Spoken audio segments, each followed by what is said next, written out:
दोस्तों नमस्कार, स्वागत है आप सभी का गोल्डन पाठशाला में। प्यारे बच्चों, हम लोग सॉल्व कर रहे थे हरियाणा एनएमएमएस एग्ज़ाम 2022 का रियल पेपर, जिसमें हम सेट पेपर के अंतर्गत 91 से लेकर 135 तक के प्रश्नों को सॉल्व किया था फर्स्ट वीडियो में। इस वीडियो में 136 से लेकर 180 तक के प्रश्नों को सॉल्व करेंगे। तो आइए देखते हैं। तो 136 नंबर क्वेश्चन में जो दिया गया है कि 1-1/3 का घन क्या होगा। तो घन करना तो आप सभी को पता है, लेकिन इसको थोड़ा सा सही कर लेंगे पहले। यहाँ पर 1-1/3 दिया गया है, तो 1 के बटे में आप 1 मान लीजिए, फिर आप तिरछे गुणा करके हल कर लीजिए। तो 3 का गुणा 1 से होगा, 3 एकम 3, और माइनस का 1 का गुणा 1 से होगा, तो 1 एकम 1 बटे 3 एकम 3। नीचे का भी गुणा करना होता है, तो इसमें आपका हो जाएगा 2/3। और इसका जब आप घन करेंगे तो घन का मतलब होता है 3 बार गुणा के रूप में लिख देंगे। तो ये हो जाएगा 2 दूनी 4 दूनी 8, ऊपर आपका 8 हो जाएगा और नीचे 3 3 9 27। मतलब आपका राइट आंसर जो बनेगा वो तीसरे ऑप्शन में बनेगा 8/27। 33 नंबर क्वेश्चन दिया गया है कि दशांश स्थान तक 13.572 का सही मान क्या होगा। तो यहाँ पर दिया गया है 3 अंक तक दशमलव, और यहाँ पर आपको लगाना है केवल दशांश का मतलब 1 अंक तक दशमलव आपको लगाना है।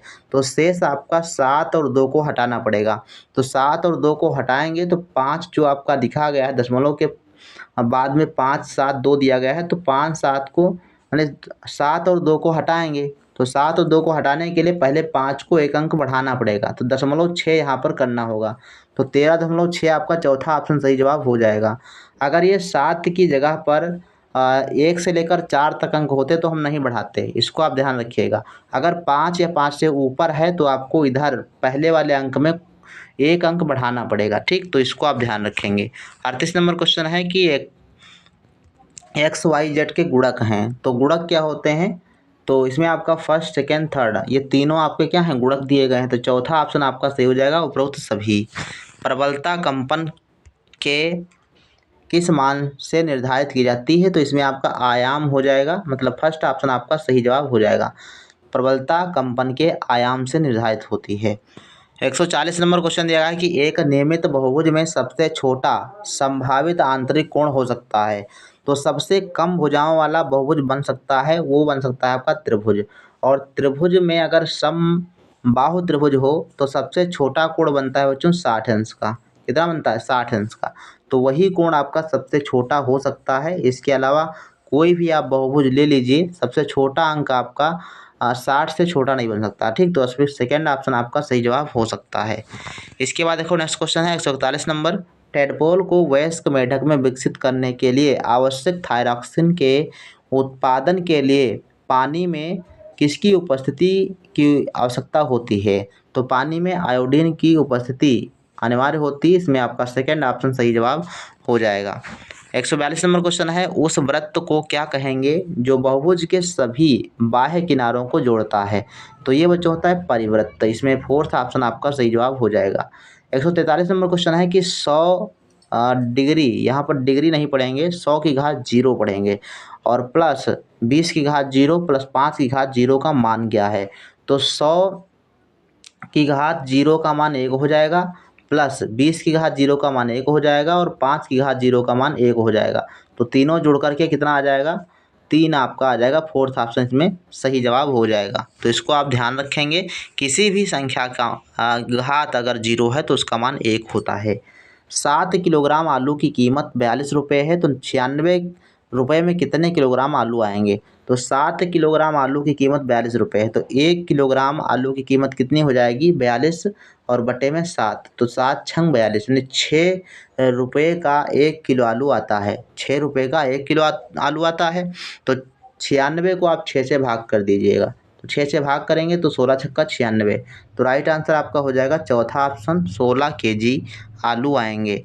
45 नंबर क्वेश्चन है, प्रिज्म का आधार होता है। तो प्रिज्म का आधार कैसा होता है, वृत्त, त्रिभुज, वर्ग, कोई भी आकृति का। तो इसमें आपका फोर्थ ऑप्शन सही हो जाएगा, किसी भी आकृति का प्रिज्म का आधार बनाया जा सकता है। 46 नंबर क्वेश्चन है, एकांश के पास दो रुपये के सिक्के हैं। क्वेश्चन को गौर से पढ़िएगा। एक 5 रुपये का सिक्का है, 2 हैं 2 रुपये के सिक्के, और एक है 5 रुपये का सिक्का। और कह रहा है कि एकांश, हाँ 2 10 रुपये के सिक्के हैं, 2 हैं 10 रुपये के सिक्के, ठीक है। अब कह रहा है कि एकांश को किस संयोजन में 3 सिक्कों का चयन करना है। कितने सिक्के? 3 सिक्के चुनना है। किस 3 सिक्कों को चयन करना चाहिए ताकि राशि अधिकतम हो, मतलब 3 ऐसे सिक्के कौन से चुनें जिससे उसको ज़्यादा से ज़्यादा रुपए मिल सकें। तो इसमें देखो 2 10 के सिक्के हैं, दोनों 10 के सिक्के उठा ले तो 20 रुपये आपके उधर हो जाएंगे, और एक 5 का सिक्का है तो एक 5 का उठा ले तो 25 रुपये आपके बन जाएंगे। यानी सबसे ज़्यादा रुपये अगर आएंगे तो 3 सिक्कों में आएंगे, ठीक, लास्ट वाले। तो इसमें आपका राइट आंसर जो बनेगा वो 4th ऑप्शन बनेगा, 2 10 रुपये और एक 5 रुपये का सिक्का। 47 नंबर क्वेश्चन दिया गया है कि उस घनाभ का आयतन क्या होगा जिसकी लंबाई 8xy, चौड़ाई 3xy और ऊंचाई xy हो। तो हम जानते हैं घनाभ का आयतन होता है लंबाई गुणे चौड़ाई और गुणे ऊंचाई, यही तो होता है। तो लंबाई का मान दिया गया है 8xy और चौड़ाई का मान दिया गया है 3xy और ऊंचाई का मान दिया गया है xy। आप सबका गुणा कर देंगे तो 8 3 24 आपका ये आ जाएगा, और x आया है 3 बार तो आपका x की पावर 3 हो जाएगा। y भी आपका 3 बार है तो y की पावर भी 3 हो जाएगा। तो राइट आंसर आपका 4th ऑप्शन बनेगा, 24 x की पावर 3 और y की पावर 3। 48 नंबर क्वेश्चन है, एक मोटे कागज की 12 शीट का वजन 40 ग्राम है तो कितनी शीट का वजन 2500 ग्राम होगा। तो पहले जो क्वेश्चन अभी आया था सेम उसी प्रकार से आपका क्वेश्चन है। तो 12 सीट का वजन है 40 ग्राम, तो एक सीट का वजन कितना हो जाएगा। तो ये हो जाएगा बच्चों 40/12 ग्राम, ठीक। एक सीट का वजन कितना हो जाएगा 40/12 ग्राम। अब कह रहा है कि 2500 ग्राम में कितने सीटें आएंगी। तो आप 2500 को भाग कर दीजिए 40/12 से, तो 40 से भाग करेंगे, 40/12 से भाग करेंगे तो 40 आपका यही रहेगा, 12 ऊपर चला जाएगा। तो इसको काटेंगे तो ये 0 0 कट जाएगा, 4 एकम 4, 4 तियाँ 12 तो 3 हो जाएगा, और 3 का 25 से गुणा कर देंगे तो 25 तियाँ 75 और एक 0 आपका लग जाएगा तो 750 आ जाएगा, ठीक। 750 सीटें हो जाएंगी। तो फर्स्ट ऑप्शन आपका सही जवाब हो जाएगा। 49 नंबर क्वेश्चन दिया गया है कि बिंदु -5, 2 करीब हैं x अक्ष के, y अक्ष के और केंद्र के, या x व y अक्ष से बराबर पर हैं। तो यहाँ पर देखो जो आपका पहला आगे जो होता है इसको x अक्ष पर लिखते हैं और दूसरे वाले को y अक्ष पर लिखते हैं। तो नज़दीक कौन है, नज़दीक आपका y अक्ष वाला हो गया ना, 2 इसमें दिया गया है तो इसमें आपका राइट आंसर हो जाएगा सेकेंड ऑप्शन y अक्ष। 150 नंबर क्वेश्चन है कि -2/3 में से क्या घटाएं कि -1 प्राप्त हो जाए। तो मान लेते हैं कि हम -2/3 से जो है माइनस का x घटा लेते हैं। कह रहा है कि -2/3 में से क्या घटाएं कि -1 प्राप्त हो जाए। तो ये हम मान लेते हैं कि इतना हमने घटाया, तो -1 आप इधर कर लीजिए बराबर -1 प्राप्त होना चाहिए। अब आपको क्या करना है, यहाँ से देखो x आपका उधर ले जाओ और -1 इधर ले आओ, तो ये -2/3 हो जाएगा, और माइनस का 1 इधर लाएंगे तो प्लस का 1 हो जाएगा, बराबर में x जो है प्लस हो जाएगा उधर जाएगा। तो अब इसको आप हल कर लीजिए, 3 का गुणा x करेंगे तो आपका हो जाएगा 3 एकम 3 और प्लस का निशान और 2 एकम 2 माइनस के, और बटे में आपका आ जाएगा 3। तो 3 से 2 घटेगा तो बचेगा 1, तो 1/3 आपका सही आंसर हो जाएगा, मतलब कि राइट आंसर आपका फर्स्ट ऑप्शन बनेगा। 51 नंबर क्वेश्चन है कि FIR से आप क्या समझते हैं। तो FIR का मतलब होता है फर्स्ट इंफॉर्मेशन रिपोर्ट, पहला ऑप्शन सही है, प्रथम सूचना रिपोर्ट। 52 नंबर क्वेश्चन है कि रामसर आर्द्रभूमि क्षेत्र के बारे में निम्नलिखित में से कौन सा उत्तर सही है। तो इसमें बच्चों सही है पहला ऑप्शन, भिंडावास वन्यजीव अभ्यारण्य व सुल्तानपुर राष्ट्रीय उद्यान, ये रामसर आर्द्रभूमि क्षेत्र में आते हैं। तो राइट आंसर आपका फर्स्ट ऑप्शन हो जाएगा। 53 नंबर क्वेश्चन है कि किस बौद्ध ग्रंथ में 16 महाजनपदों का विवरण दिया गया है, भगवती सूत्र, उपनिषद, अंगुत्तर निकाय और या फिर मूलाचार। तो इसमें आपका थर्ड ऑप्शन सही है, अंगुत्तर निकाय में 16 महाजनपदों का उल्लेख मिलता है। 154 नंबर क्वेश्चन है, निम्नलिखित में से कौन सी बीमारी पानी से संबंधित है। तो दूषित पानी से हैजा नामक बीमारी हो जाती है, इसमें आपका जो है सेकेंड ऑप्शन सही जवाब हो जाएगा। 55 नंबर क्वेश्चन है, चोल प्रशासन में प्रांतों को क्या कहा जाता था। तो चोल प्रशासन में बच्चों प्रांतों को मंडल के नाम से जाना जाता था, चौथा ऑप्शन आपका सही है। 56 नंबर क्वेश्चन का है कि बाल श्रम के खिलाफ अधिनियम किस वर्ष लागू किया गया था। तो बाल श्रम के खिलाफ बच्चों अधिनियम जो था वो 2006 में लागू हुआ था। इसमें चौथा ऑप्शन आपका सही हो जाएगा। 57 नंबर क्वेश्चन है निम्नलिखित में से कौन सा निजी क्षेत्र का उद्योग है। तो निजी क्षेत्र का उद्योग कौन सा, हिंदुस्तान एरोनॉटिक्स लिमिटेड, तो ये आपकी सरकारी कंपनी है। दूसरा ऑप्शन सही हो जाएगा Tata iron and steel company, ये सेकेंड ऑप्शन आपका सही जो निजी क्षेत्र की है अर्थात प्राइवेट है। इसके बाद है 58 नंबर क्वेश्चन, निम्नलिखित में से वाक्यांशों के साथ उनके संबंध के अनुसार मिलान करें। तो इसमें आप कैसे मिलान करेंगे, देखो सीढ़ीनुमा खेती,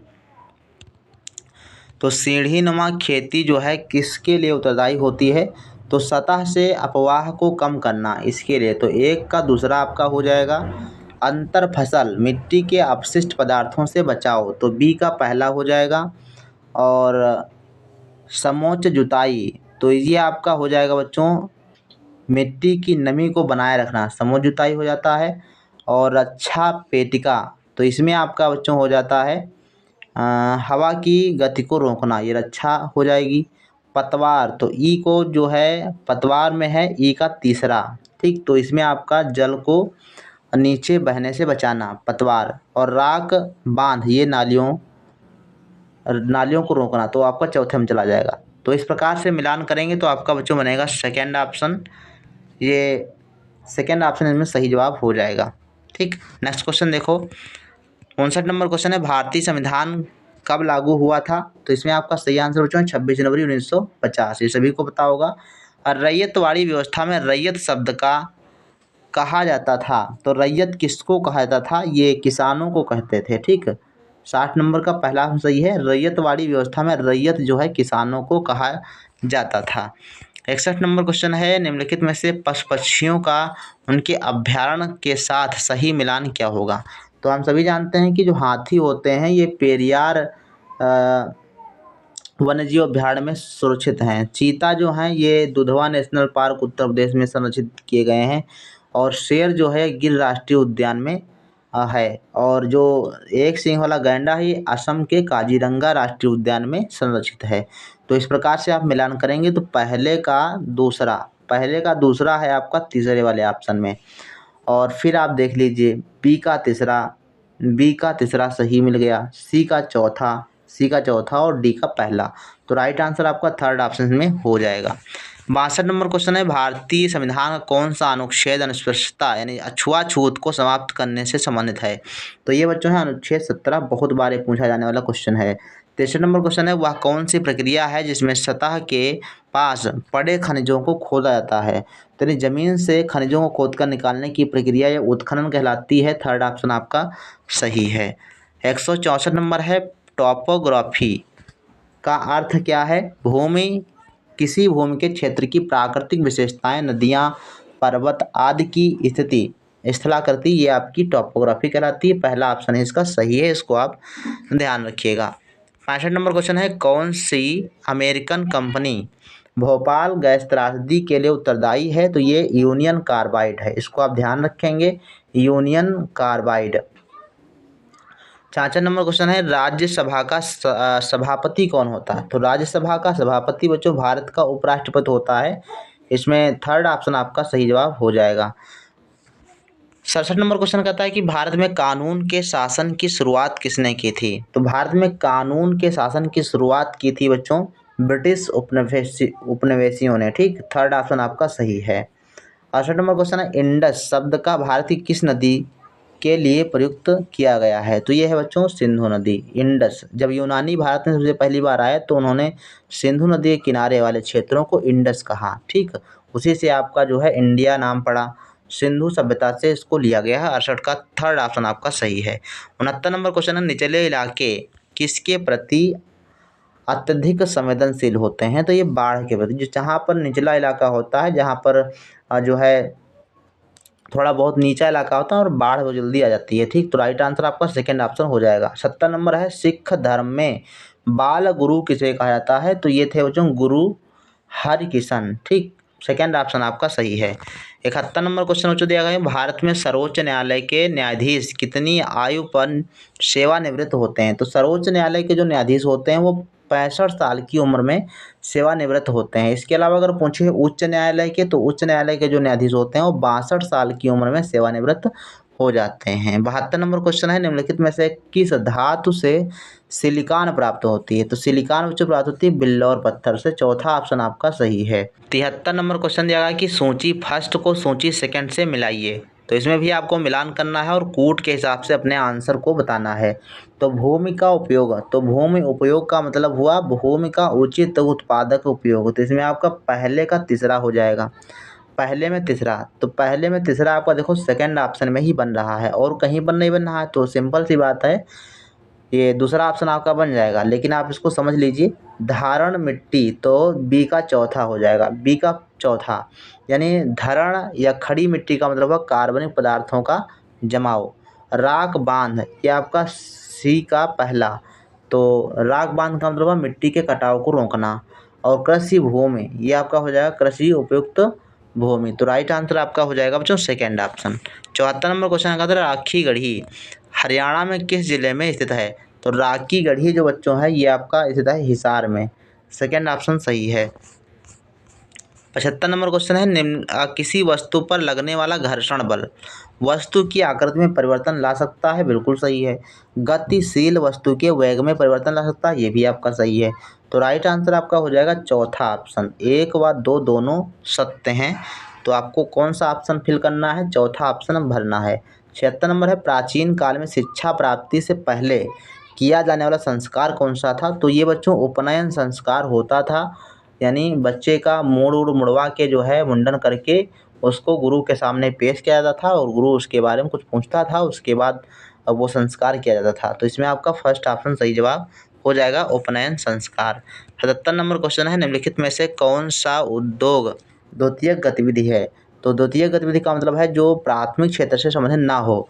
तो इसमें आपका हो जाएगा फर्स्ट ऑप्शन पर्यटन उद्योग, क्योंकि बाकी जो मत्स्य पालन है, कृषि है, कोयला है, तो हम डायरेक्ट प्राकृतिक वस्तुओं का उपभोग करके उसको उत्पादित करते हैं। तो ये आपका हो जाता है प्राथमिक क्षेत्र में। बाकी पर्यटन जो है आपका द्वितीयक क्षेत्र में आता है। 78 नंबर है, निम्नलिखित फसलों में से किस फसल को ग्रीन गोल्ड कहा जाता है? तो ये चाय है जिसको ग्रीन गोल्ड के नाम से भी जाना जाता है। थर्ड ऑप्शन आपका सही है। 79 नंबर क्वेश्चन है, देश की स्वच्छता सुविधाओं का ध्यान कौन रखता है? स्वास्थ्य मंत्री, गृह मंत्री, वित्त मंत्री या फिर मुख्यमंत्री? तो ये होते हैं स्वास्थ्य मंत्री, जो स्वच्छता सुविधाओं का ध्यान रखते हैं। फर्स्ट ऑप्शन आपका सही है। 180 नंबर है, मुक्त व्यापार नीति को भारत में लागू किया था फ्रांस, जर्मनी, जापान या ब्रिटेन? तो 180 का राइट आंसर हो जाएगा चौथा ऑप्शन, ब्रिटेन ने जो है मुक्त व्यापार नीति का भारत में लागू करने का काम किया था। तो इस प्रकार से बच्चों रहे आपके सेट पेपर से संबंधित 90 क्वेश्चन जो हमने आपको बहुत अच्छे समझाने का प्रयास किया है। अगर आपको वीडियो अच्छा लगा हो तो वीडियो को लाइक करें, साथ ही चैनल पर नए हों तो चैनल को सब्सक्राइब कर लें और वीडियो को अपने दोस्तों के साथ जरूर शेयर कर दें। मिलते हैं फिर नेक्स्ट वीडियो में, तब तक के लिए धन्यवाद। जय हिंद, वंदे मातरम।